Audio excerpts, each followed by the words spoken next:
are very high. Tengah jalan. No problem. Ini masa perang ke? Ini dalam hutan begitu Malaysia mak. Kita datang ke tempat you macam Ya, rumah ya, you. ya. Have some courtesy. Mr. Ravi, Yes. can I know who you are? I'm Tharmendran from attached to the corporate communication. Corporate comment. We are not in business here. Corporate. Corporate section. What has got corporate section to do with receiving a memorandum? Very simple. We are here to give a memorandum to the minister or his deputy over a very serious issue. You're not the right person, Mr. Ravi, with all due respect. Can we have the assistant of the minister or the deputy to come down and see us? So yesterday we only sent in a letter, and also we want appointment with either Timbalan Menteri or Menteri, someone to receive. This is a serious issue. We want someone to receive. Few things lah, Mr. Ravi. Please go in and get the right person to come and receive. Number one. Number two, not on the road like this lah. Don't you all have any decency, courtesy? I come to your place. I'm a member of parliament. We are definitely raising this in parliament, including you, yourself, and Major Sharif. We are raising this in parliament for being discourteous, disrespectful, and indisciplined. Making members of parliament with public figures here. You see, standing here on the road. You see, the father of the victim is here, and we are keeping him on the road. He's 72 years old. What can he He's do to here, you all? And you all close the gate. You know, what's he going to do? He's here to give a petition to the minister or the deputy. So can you sort it out? In fact, we want to go out, we want to meet if the minister is not here, we want to meet the deputy minister in the conference room because this is an issue of national importance. Can that be arranged? Can you check? Not like this lah, on the road. Not on the road, man. Please lah. Okay, rule number one, you are the PR person, right? So you should entertain us, you should let us in first, then you sort your problem inside and bring the other personnel. At least, immediately what you must do, invite us to have a seat there, pending whatever you want to check with your bosses. Not stand on the road like this. Memalukan lah. Askar pun sama. Creating something that is unnecessary actually. You can treat all of us like You this. know, but when not we this- were not this walking, gentleman. Not walking this there, gentleman. the gate is already being closed. Hey, we are civilians lah. I don't have any weapon, you know. If rail war happens, what will happen? Can you give me a 10 minutes? Yeah, Sure, please. but can you I'll in give the a call. meantime 10 minutes not let us stand here on the road? Can we take a seat inside? And this Give me 10 minutes. I'll come back to you. So your decisions you want to hand over the In a proper only to place the lah, not on the road. Minister, deputy we minister. are yes, asking yes. for that. Yeah. We didn't say only, but we said we are asking for it to be handed over to the minister or his deputy. Okay. If the deputy can't see here, then let us know why, and then we take it from there. But now we're saying, let us speak to the minister or his deputy in the conference room outside, and let's have due regard to the gentleman here, 72-year-old father. And we have written a letter that we are coming, so they cannot say they don't know. Okay, but for your information, the minister is not around. The minister is in the farm Deputy road is- air show space Fine, exhibition. deputy. Okay, let me check first, then I'll return. Very good. Thank you very much. We'll wait.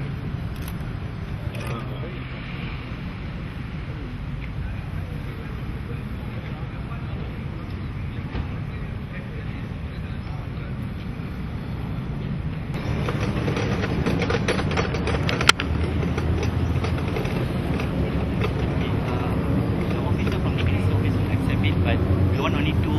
What's his name? What's his rank? Definition. Military advisor for the minister. Ministry advisor for the minister. Military advisor. Military advisor. He's there. You can Name. come and Can we have see his him. name? No, because I saw him from there saying, bawa dua orang in a very arrogant manner. Oh, arrogant huh? We have Ask him to come out. Who is he? advice. Huh? Don't Arrogant. dictate to us. Eh, we are the rakyat, you Do know. not dictate to us. Kalau tak ada Mr. rakyat, Ravi, tak ada I polis, tak ada pity your tentera. position right now. Kita rakyat ni, siapa Yes. arrogant? Yes. Good morning. Yes. Morning. Who is your representative? All of us. Few of All of us. us. Only two. Who is your Why? What's the Why? limitation? You Why? can't- It's no invitation. Okay, this is a lawyer. Yeah. This is the MP. Thank you very much. Come, three of you. Come. Dan yang lain tu boleh tinggal di luar. No, because it look more. Exactly, that's why we say Yeah. why you allow us to go in the first place. I'm not allowed to go away from No, that just now area. Bebas masuk. Yes. Minta maaf puan. Yes. Okay, before that, let me introduce. I'm the MA to the Menteri. Okay, penasihat pertahanan kepada Menteri. Okay, I want to jemput 3 orang dan bapa kita masuk dalam. Okay, yang lain tunggu di luar ya. Okay, thank you. If all of you are The MPs and the lawyers. the two Lawyer lawyers. and father. Five of us. Four. No, what's the restriction? No, nothing restriction. Okay, never mind. Let me. Can I get your name, please?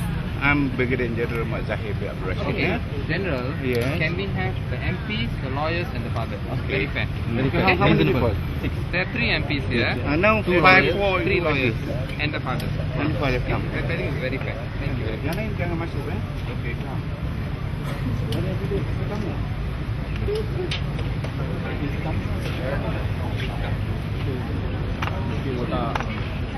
Sorry.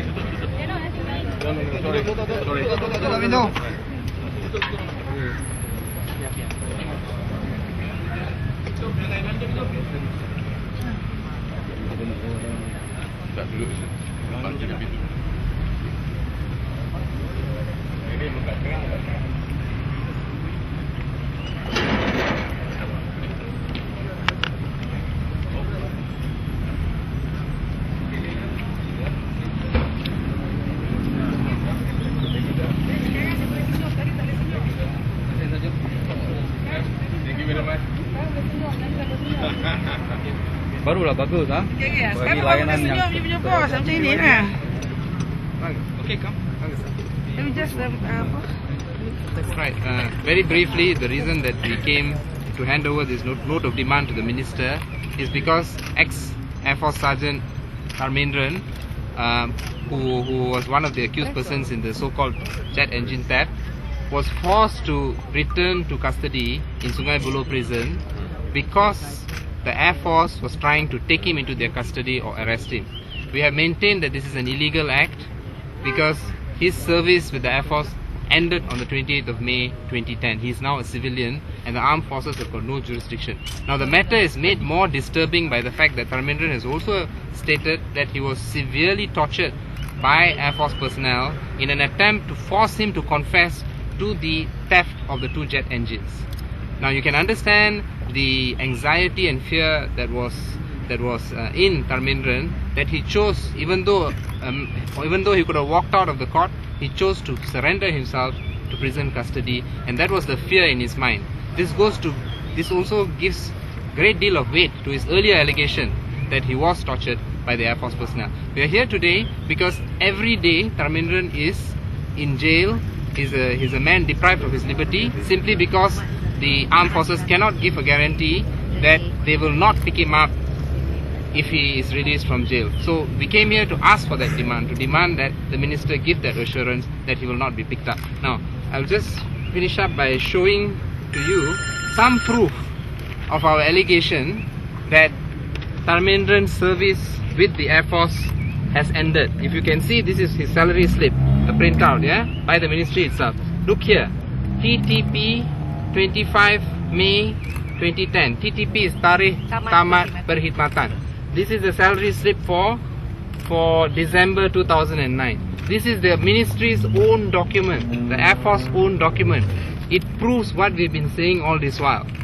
He's no longer a serviceman. So the question is, what is the real motive for the armed forces to try and get their hands on that? Why is it after he made allegations that he was tortured and cast doubt on the whole jet engine fiasco, why is it now that the Air Force desperately wants to get their hands on him? This is the question that is, I think, disturbing all Malaysians.